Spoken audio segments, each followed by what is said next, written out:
তুমি কি জানো গুগল একসময় বিক্রি হয়ে যাচ্ছিল মাত্র $7,50,000। চলো আজ এই বিষয় নিয়ে জেনে নেওয়া যাক, কিন্তু তার আগে চ্যানেলটি সাবস্ক্রাইব করে রাখো যেন এরকম ভিডিও মিস না হয়ে যায়, আর অবশ্যই ভিডিওতে একটা লাইক করবে।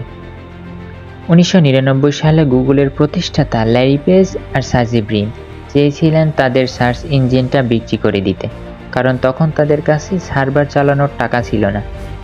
তারা এক্সিট নামে একটা বড় ইন্টারনেট কোম্পানিকে বলেছিল, আমাদের গুগলটা কিনে নাও, দাম মাত্র $70,50,000।